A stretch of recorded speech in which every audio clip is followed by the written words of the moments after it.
Assalamualaikum warahmatullahi wabarakatuh. Perkenalkan, saya Divya Ariyanti dari PGSDA 1, NIM 17862060052. Di sini saya akan menceritakan drama monolog tentang Batu Betangku.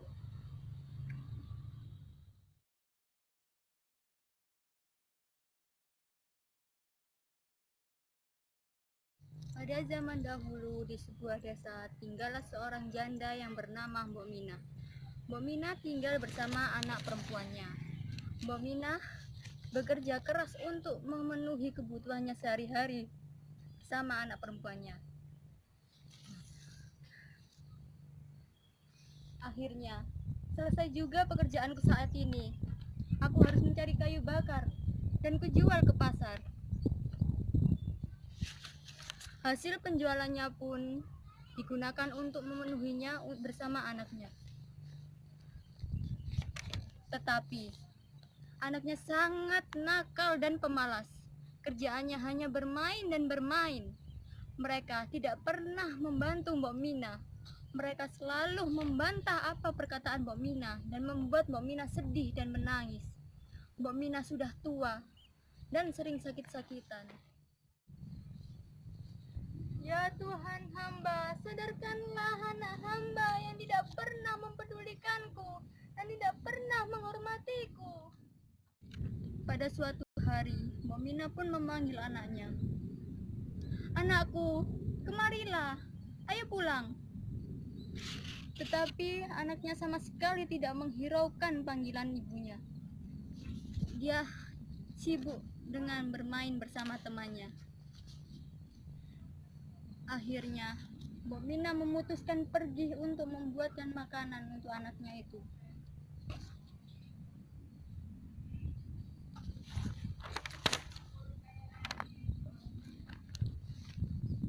Anakku, ayo pulang, makanan sudah siap.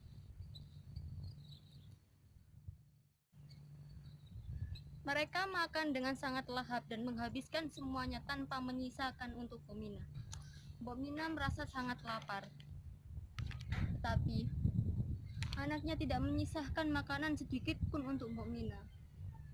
Setelah selesai makan, anaknya langsung bermain bersama temannya dan tidak membantu Mbok Mina untuk mencuci piring. Ketika malam semakin larut, sakitnya Mbok Mina bertambah sangat parah. Tapi anaknya tidak mempedulikan Mbok Mina. Dia hanya bermain. Mbok Mina sampai tertidur sangat lelap. Suatu hari, Mbok Mina menyiapkan makanan yang sangat banyak. Setelah itu Mbok Mina langsung pergi ke tepi sungai untuk menemui sebuah batu.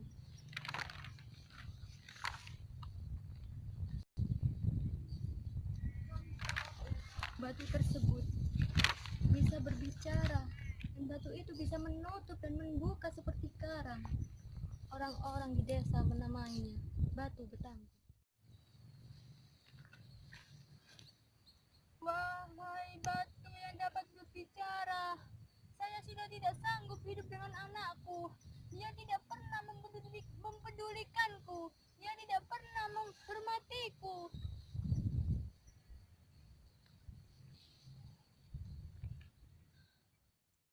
Apakah engkau yakin dengan permintaanmu itu, Mbok Mina?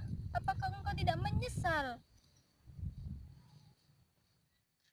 Aku tidak akan menyesal, Batu Betangku. Dia tidak pernah menganggapku ada dan tidak pernah mempedulikanku. Dalam sekejap, Batu Betangkup menelan Mbok Mina dan meninggalkan rambut panjangnya yang terurai. Lalu, anaknya pun merasakan heran karena tidak bertemu dengan emaknya dari pagi. Karena makanan yang lumayan banyak, mereka hanya bermain dan makan saja. Setelah 2 hari pun makanan sudah habis, mereka kebingungan dan merasakan lapar. Ibu kemana? Kenapa sampai saat ini belum kembali ke rumah? Kemana dia? Kemudian keesokan harinya, anaknya pun mencari Mbok Mina sampai menjelang malam.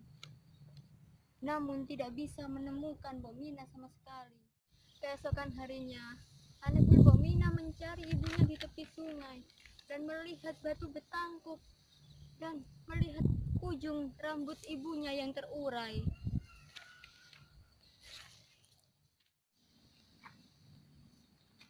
Wahai batu betangkup, keluarkan ibuku dari perutmu. Aku sangat membutuhkan ibuku.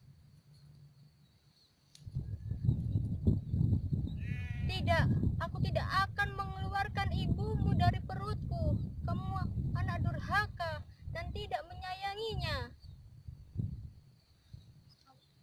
Aku berjanji akan menyayangi dan mempedulikan ibuku, wahai batu betangkup. Keluarkan ibuku.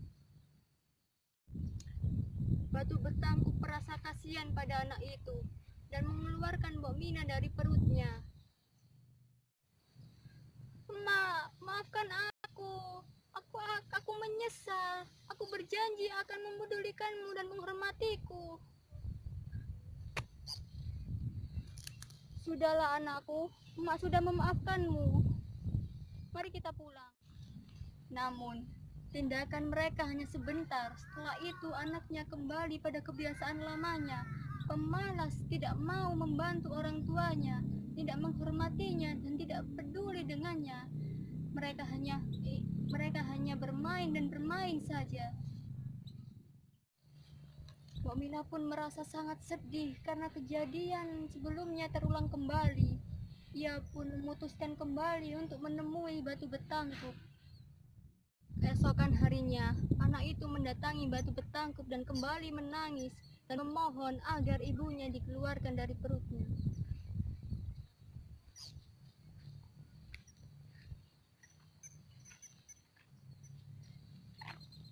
Wahai batu betangkup, keluarkan ibuku dari perutmu. Maafkan aku. Kamu anak yang tak tahu diuntung. Kamu hanya anak nakal yang tidak pernah menghormatinya. Dan kau sudah membantah apa perkataan ibumu. Anak Mbok Mina pun menyesali perbuatannya yang sudah mengecewakan ibunya dan memohon kepada batu belah betangkup melepaskan ibunya. Tapi sudah terlambat dan tidak akan bisa kembali keluar lagi. Sekian dari cerita monolog batu betangkup. Wassalamualaikum warahmatullahi wabarakatuh.